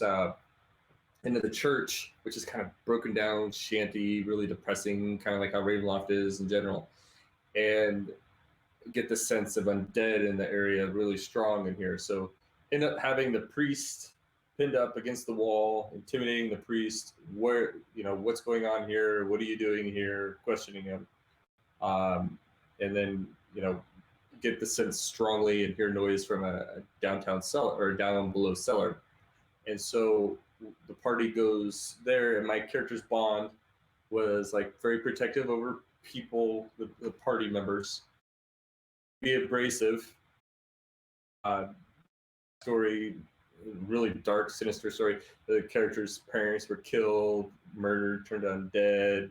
His mom actually ended up killing him, and then his soul was taken into a Neverland where his grandfather, like, he was given a choice by the death deity of like either going on into the afterlife or going and being one of his hunters. He became a hunter and was taught by his ghost of grandfather. Kind of deep backstory, right? So flash forward to this scenario. So, and I'm kind of justifying the decision that was made here, okay? Because this was really a really, like, the dungeon master was like, "What just happened?" Oh, did I lose video? So what took place? I've got the priest pinned against the wall and intimidating him, like borderline hurting this priest of Pelor. Here, the undead, the party starts to go down in the cellar. I drop him. I'm like last in, and so there's a vampire spawn down there, which turns out to be later the priest's son, which I didn't know at the time. And so the vampire spawn tries to leave, and I try to attack him, but the priest behind me attacks me. So I'm thinking that the vampire is going to kill the party. So the guy's on me, and I turned, at the time, didn't know you could do this, but we just kind of went with it. Turned my fist into flame, and I KO the priest, which was kind of a big NPC into that part, and I killed him. And like there was yeah, right, and there was a whole like, "You're a murderer hobo." I was like, that was not a murder hobo situation. I gave you the character background. And so it was a pretty funny scenario. There's still talks about that. "You're a murder hobo." No, I'm not a murder hobo. I felt I was the only character who could really hurt that vampire at the time, because we were kind of low level at that time, so no one had a real magical item. So I could kind of get in there and maybe try to do some damage to the character. But it kind of railed the story off the line, because he... it was pretty funny. There's also another like time one of my... Oh, I was just saying, that's the kind of stuff that, like, as a DM, you're like, and when it happens, you're always like kind of face palming. You're like, okay, this like really ruins things. But like as you take the week break and come back to it, you're like, I'm really glad that happened, because you just said that made a very memorable moment when you fire punched a priest and ruined a lot of the campaign. I'm sure, at least the setup. Ended up bringing him back. There was like a whole remorse thing. DMs get used to that after a while, I feel like. Oh, definitely. At another situation where we fell through a trap door because we spent 15 minutes trying to figure out what the tripwire was for and didn't realize we were standing on it. Oops. So after some fighting and like trying to find a place where we could sit down and figure out, okay, what do? We didn't go towards these caves. It sounded like there was breathing in them, because no. And so we accidentally ended our way into encountering a group of characters that our DM gave us like 5% chance of encountering. Got to meet half of the current Pantheon, saw the birth of a new Pantheon, got all of our memories back 6 sessions early, and almost had to fight Asmodeus at level 5. Oh my gosh. Thankfully, our Warforged was able to drop kick him through a door. So it like drop kicked him out of our plane of existence, and we were able to deactivate the rest of the doors so he couldn't come through. So we were like level 5, pissed off Asmodeus. 2 levels later, pissed off his entire cult. It's like, well, goody, now more people want us dead. At level 5, you don't get into a fight with Asmodeus. You just get destroyed by him. That's yeah. That's why we were like frantically trying to pry the star stones out of the wall. My character was screaming for the Warforged, like, "Get up here! Shut the door!" Because she's like, "I don't want to die here today." I'm looking at the chat there from BatDuck TW. Yep. The roll that I did, because he had me roll it. For that red dice we had, I rolled it. Yeah. In that scenario, and I critted. Yep. Oh. He died. Like, it was a bloody mess, flaming bloody mess. Man, priest against the wall. It was a. Why that die needs to be retired. It sounds like it is. It's what you said. It's like 30 years old or so, or just however 20 years old. It's time to retire it. I want to see it weighted. There's the salt test. We don't want to talk about that. So to for our, not this campaign, but another Eberron campaign we were doing, same dice, Warforged on a bridge, comes out, attacks the Kobold Artificer, critical. First level character critical is like detrimental. It like lopped his we played into this a little bit, lopped his hand off, his like right there at the elbow. and it went flying. He's passed out. They were able to revive him, and then there was like a good deal of in Sharn. Sharn's like the coolest place. We could argue whether or not that's a space drama altogether. Like went down in the slums of Sharn, negotiated with a goblin down there for like information and to get a prosthetic steampunk arm, which added to the whole flavor of the Eberron thing. It was an artificer. It was a really cool situation. But yeah. Anyways, that just wanted to address that question.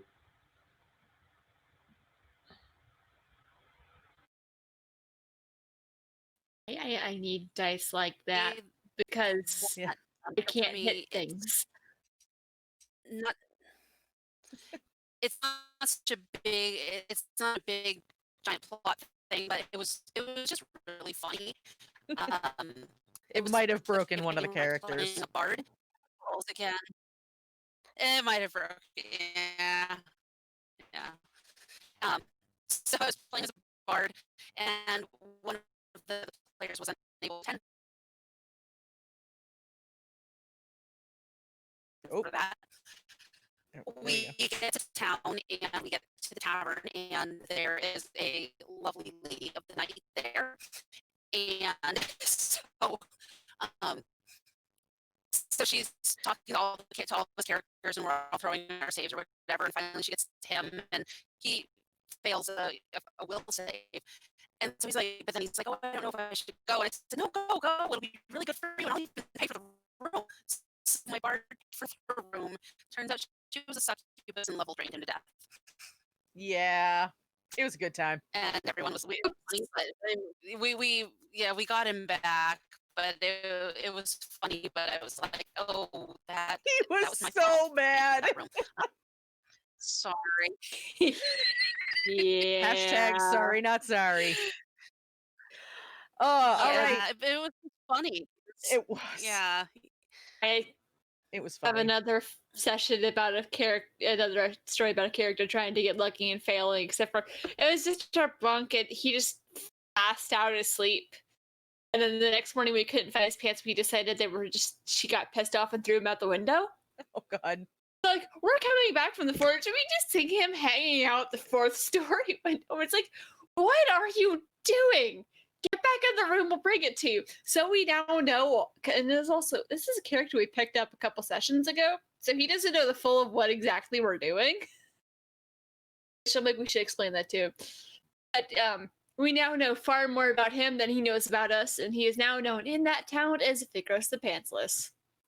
As our wizard has a fairy dragon familiar that's a little shit, and everyone loves her. Oh. That just made me think of this, and then I'm gonna tell this real quick, and then we're gonna have to start wrapping up. So, it wasn't a campaign breaking thing, but it was another really funny thing. We were playing a campaign where, it was the DM that I was playing with has a tendency to base his campaigns on different anime series, and so this particular one involved using keys to be able to access essentially people's like spirit life dream world type thing. And he didn't very clearly explain how we were supposed to use them. All he said was that they needed to be touching somebody.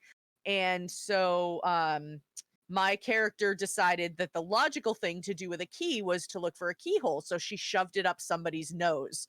And was like, oh, this has to be how you do it, right? And somehow because of that, she ended up starting a cult of people who stuck keys up their noses. So that was a good time. Just from that. Yeah. Love it. Yeah. Love it. It became a thing. So we are out of time. Unfortunately, we've hit the 2-hour mark. So what I would like to have everybody do is we're going to go around again, remind everybody of who you are, any social media that we can find you on, and then if you have anything that you want to share that you're working on, or anything you want to advertise, anything upcoming that you want us to know about, this would be a great time to do it. So oh my gosh, I have the hiccups. I'm really sorry. Boy. I hate when that happens. So yes, so we're gonna start with Jared. If you want to start, let us know who you are, where we can find you, and all that good stuff. Yeah, once again, my name's Jared. I'm from Monsters and Multiclass, a 5th edition Dungeons and Dragons podcast, where we talk about D&D. Right now, the most exciting thing to me that's upcoming is we're going to be holding a competition for a joke character that we've been discussing for 2 years now called Whips Nettington. We've let our community put together this character, and we're going to have people vote on their favorites. So if you want to submit a idea for Whips Nettington, check out our Twitter, which is @monsters_multi, or our subreddit, if you're more into Reddit, our Monsters and Multiclass, to find out more about that. Very cool. Well, thank you so much for coming on tonight, and we really appreciate getting the chance to chat with you. J.Rain, you're up next.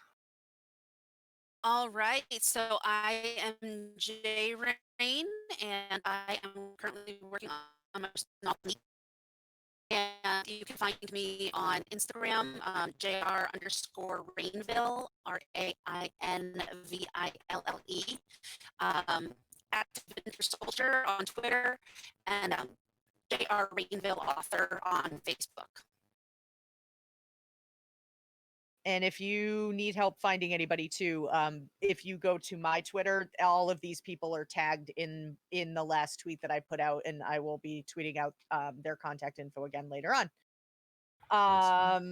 Yes, I don't have to spell my last name.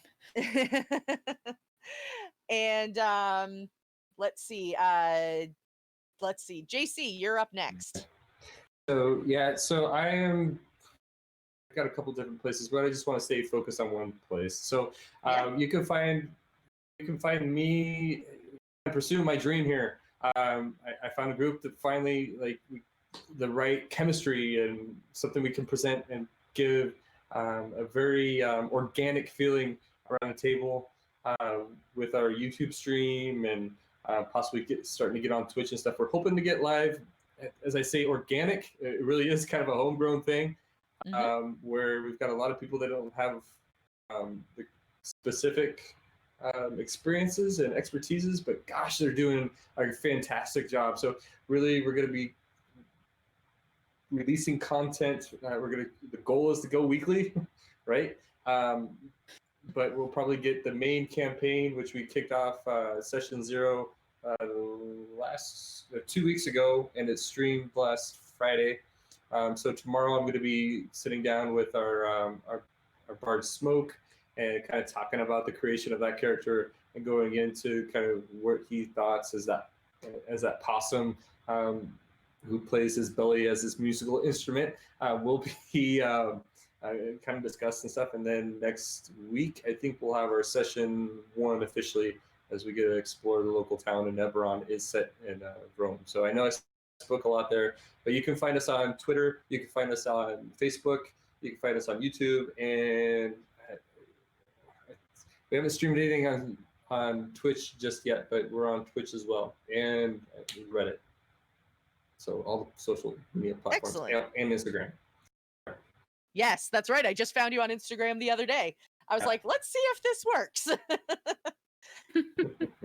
And Brianna, you're last but not least by any means.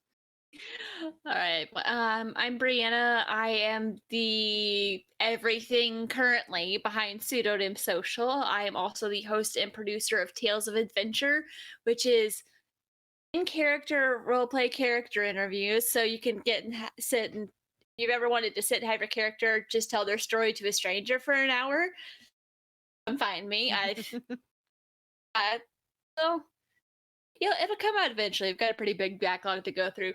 But I'm also currently working on 2 actual play podcasts. One that should be coming out soon, just waiting for the music, is Aboard the Opal Star, which is it's loosely based on Espergenesis. I've been home brewing and making up a lot of it. But it's following a group of 3 female space pirates who quickly find out that the world is a lot bigger than they thought it was, and things aren't always as they seem.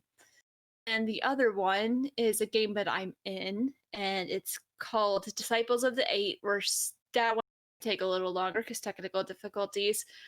but it's a more fantasy-inspired one, and it's the one my Drow Paladin is in. So a group of people are trying to kill an evil Lich King, and we have like we've got like about 6 or 7 months before he realizes we're not actually dead. So that's fun. There you go. And yeah, so you can find most of keep up with that on Pseudonym Social, which is at Pseudonym Social on Twitter, and that's about it for now. All right. And you can connect my Twitter through there. Cool. We will do that. So yes, like I said, I will be tagging everybody again after the stream. So you can find me on Twitter and make sure that you can follow everybody that you want to get more information about. So yes, this has been Tales from the Tavern. I am Gamer Mom Luna, and this is the How I Nerd channel. You can find us on Sunday nights at 8 p.m. Eastern with our flagship show, which is Tabletop Tavern 1, a Pathfinder First Edition campaign. That is, I think we're 46 episodes in now. So we just finished an overseas battle in the process of trying to travel to a new city. So that was a good time. Monday nights is our 1980s cyberpunk set in Boston, which is called Neural Nexus Zero. That is a very cool show. If you haven't had the chance to check that out, I highly recommend it. Really great cast, very cool story happening on that one. That's Monday nights at 9 p.m. Right now, our Tuesday nights are reserved for our upcoming Star Wars campaign, so be looking for that sometime probably in late October, early November. Wednesday nights, we have our, we have Tabletop Tavern 2 on Wednesday nights, which is another Pathfinder First Edition campaign. We have a first-time DM on that show, and he's doing a fantastic job. We're all really proud of him, and it's a lot of fun. That show is very entertaining, and there's a lot of cats that like to come on camera on that show. So check that one out as well. That's also at 8 p.m. And then Thursday nights right here for Tales from the Tavern. We have lots of more fun people coming on next week. We're booked out through the month of July and into August already. So we've got a lot of great people to look forward to. Last but not least, Storytellers Union. If you are a Twitch streamer and you focus on TTRPG content and you're looking for a stream team to get involved in, we head up the Storytellers Union, which is exclusively for TTRPG streamers who, want to have a group of people to connect with that, they can get technical support or story support or just, general good vibes from.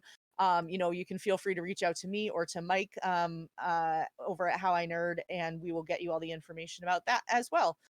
So with that said, we are going to go raid our friends Indigo Chameleon, who are at another member of the stream team. They are streaming right now, so we're going to go show them some love. So if you're a subscriber to the channel, please go drop those emotes, tell them where you're coming from, show them some love, and we will see you again next week right here on Tales from the Tavern. Have a good night, everybody. Bye. Bye.